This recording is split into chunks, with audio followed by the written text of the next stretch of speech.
من مهتاب هستم و در قصه کوتاه امروز داستان تاریخی بهای عشق را براتون تعریف میکنم. هیرتا پسر سورنا در کاخ بزرگ و با شکوه خود و در ملک پدریش در کنار دریاچه زرینمند میزیست. هیرتا تنها پسر سورنا، سپهسالار بزرگ ارد پادشاه اشکانی بود که رومیان را در بین النهرین شکست فاحشی داد و در آن جنگ بود که کراسوس سردار رومی هم به قتل رسید.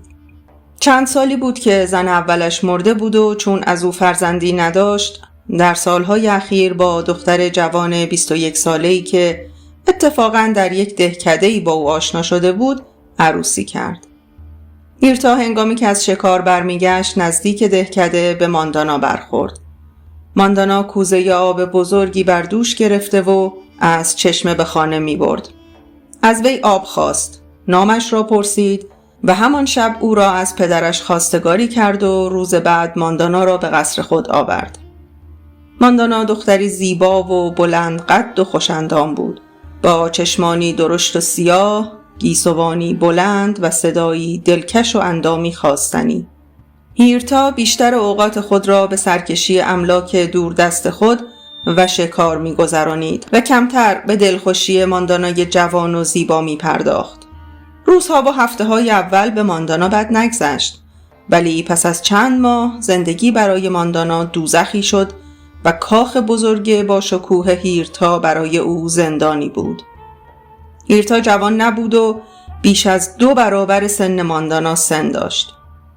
زندگی یک دختر جوان پر عشق با یک مردی که با او اختلاف سنی زیادی دارد چه میتواند باشد؟ قلب ماندانا به نوازش و سرودهای دیوانه جوانی احتیاج داشت و هیرتا با کارهای زیادی که داشت نمیتوانست نیازمندیهای روح پرشور او را برآورد. به این جهت ماندانا رنج می‌برد و کم کم زرد و افسرده شد. هیرتا که زن جوانش را به خوبی می‌پایید، فهمید که اگر چاره‌ای برای نجات او نیندیشد، ماندانا را از دست خواهد داد. به او دلبستگی زیادی داشت و زنش را مانند بهترین چیزها و گرانبهاترین جواهرها دوست می‌داشت. امروز ظهر که می‌خواستند نهار بخورند، ماندانا مثل هفته اخیر میل نیافت که چیزی بخورد و گیلاس شرابش را برداشت و سپس بی آن که از آن بنوشد آن را بر جای گذاشت. با نگاه غمبار و ترحم آوری یک آن به هیرتا نگریست و بعد سرش را پایین انداخت. هیرتا با صدای گرفته و آمیخته با اضطراب شمرده گفت: ماندانا عزیزم، میدانم که به تو خیلی بد میگذرد. من به واسطه گرفتاری هایی که دارم نمیتوانم تو را سرگرم کنم، ولی من برای تفریح و سرگرمی تو فکر خوبی کردم. با اینکه این سخن برای ماندانا خیلی تازگی داشت، سرش را بلند نکرد و نگاه دیگری به شوهرش نیفکند. هیرتا دوباره گفت: ماندانای عزیز من، خوب گوش کن. همین امروز یک جوانی به کاخ ما خواهد آمد. او سوارکار خوبی است و در تیراندازی و چوگانبازی مهارت دارد. از او خواستم که در قصر ما بماند، به تو اسب سواری و هنرهای چوگانبازی را بیاموزد. او شب و روز مثل یک نفر از بستگان نزدیک ما با ما زندگی خواهد کرد. با ما به گردش خواهد رفت و با ما غذایش را خواهد خورد. بی خود قلب ماندانا میزد. اسب سواری، چوگانبازی، مدتی در قصر میماند، شب و روز با ما زندگی خواهد کرد. در گوش او مثل صدای ناقوس بزرگی دنگ دنگ آوا انداخت و مثل این بود که در این زندگی رقتبار و بدبختانش فروغ نوینی می درخشید. عصر همان روز هنگامی که در کنار یکی از باغچه‌های بزرگ و پرگل کاخ ماندانا و هیرتا گردش می کردند، یکی از شاکران خبر داد میهمانی که بایستی بیاید آمده. مهیار جوان لاغرندام 30 ساله با موهای فراوان، چابک و خندان و مثل تازه دامادی دلشاد نزد آنان آمد. کارد کوچکی به کمرش بسته بود و در نگاهش برق تیزی بود که بر قلب می نشست. ماندانا قلب و دیدگانش از دیدن مهیار می درخشید و از آمدن او بی اندازه در دل خرسند و شادمان شده بود. گاهی زیر چشمی به او نگاهی می کرد و به حرفهای او با دقت گوش می داد. مهیار از مسافرت خود و رنج راه صحبت می کرد و از تماشای کاخ هیرتا تمجیدی نمود و به هیرتا گفت: آقای من، کاخ و باغ شما خیلی با شکوه و زیباست. در باغهای اکباتان گلهای زیبا و دلفریبی پیدا می شود. و وقتی این حرف را گفت برگشت و به ماندانا نگریست و بلافاصله افزود: ولی بانوی من، در پارس هم گلهای سرخ خوشبو و جانفزا زیاد است. از آن شب که مهیار در قصر هیرتا جای گرفت، در قلب ماندانا هم جای بزرگی برای خود پیدا کرد. ماندانا عوض شده بود و مثل کودکی که بازیچه قشنگ و تازه‌ای برایش آوردند شادی می کرد و آواز می خواند. مهیار نیز دلخوشی بزرگی یافته بود و هر روز 1-2 ساعت با ماندانا اسب سواری می کرد. چوگان و گوی به او می آموخت. کم کم به ماندانا دل می بست و هر وقت فرصتی دست می داد با نگاه و حرکتی عشقش را به ماندانا می فهمانید. گاهی هم که 2 به 2 گردش می رفتند، دزدیده پشت گردن و یا بازو و دست ماندانا را می بوسید و یا صورتش را به گیسوان خوشرنگ و خوشبوی ماندانا می چسبانید. تا یک روز بالاخره در پشت یک گلبن سرخ بزرگ ماندانا و مهیار بازوانشان را به گردن هم انداختند و لبهایشان بی اختیار زمانی به هم چسبید. چند روز بعد هیرتا که از گردش اسب سواری صبحگانه خود به خانه آمد، در حالی که لباسش را عوض می کرد از ماندانا پرسید: ماندانای عزیز من، خب بگو ببینم از مهیار راضی هستی؟ ماندانا پاسخ داد: آری، راضی هستم. او خیلی چیزها به من آموخته است. اکنون من می توانم از نهرهای بزرگ سواره بپرم. در گوی بازی هم پیشرفت کردم، ولی هنوز کار دارد چوگان باز قابلی بشوم. هیرتا پرسید: گمان می کنی تا چند ماه دیگر خوب یاد بگیری؟ نمیدانم. خود او می گوید با استعدادی که من از خود نشان می دهم 4 ماه دیگر چوگان باز خوبی خواهم شد و تمام هنرهای آن را خواهم آموخت، ولی مهیار شتاب ندارد و می گوید به آهستگی باید پیش رفت. هیرتا گفت: راست می گوید.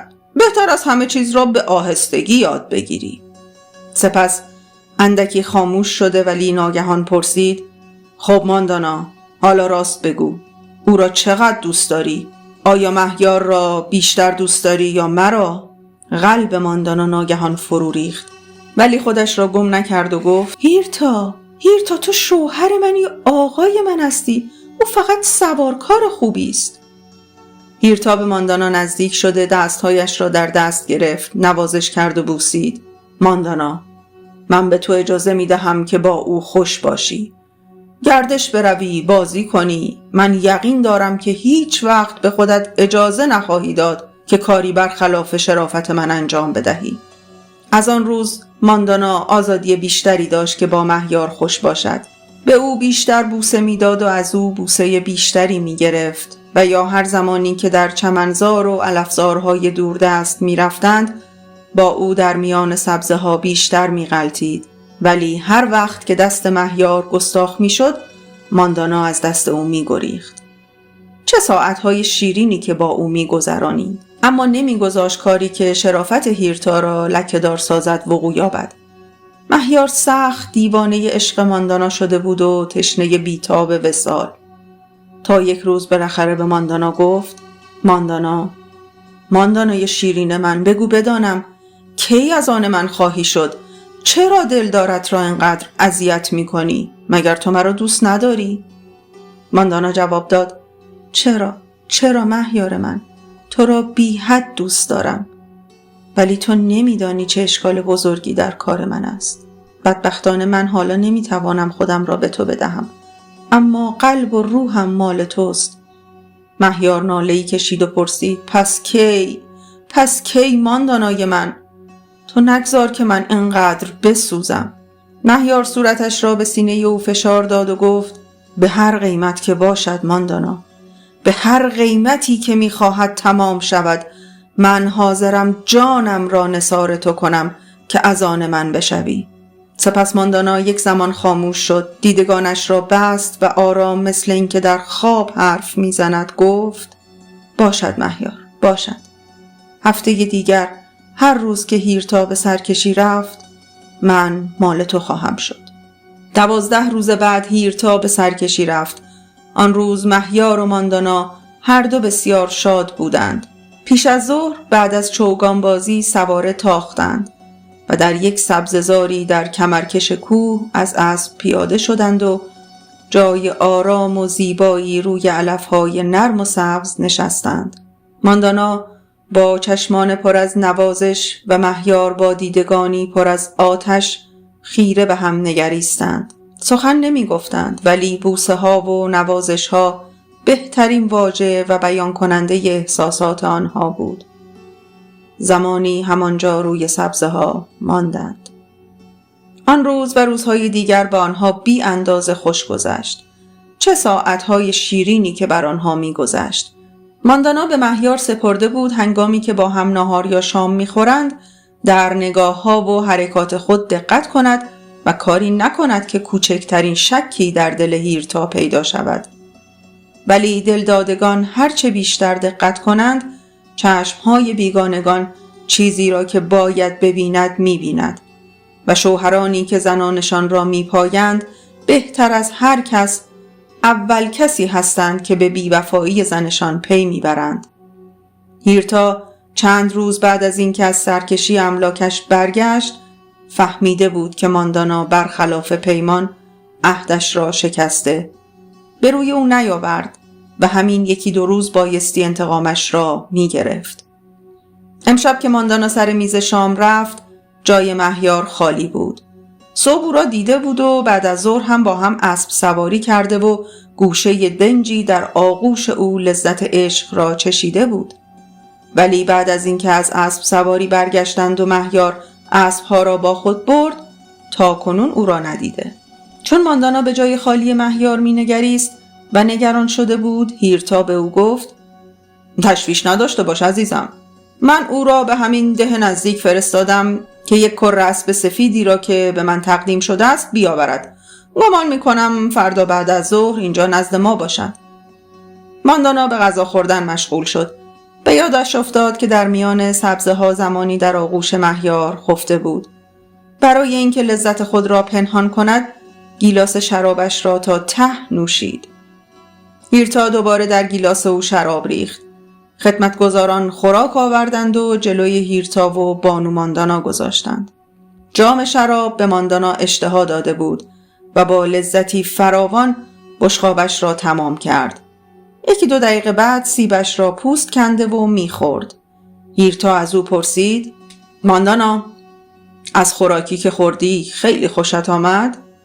ماندانا جواب داد: آری، خیلی خوشم آمد.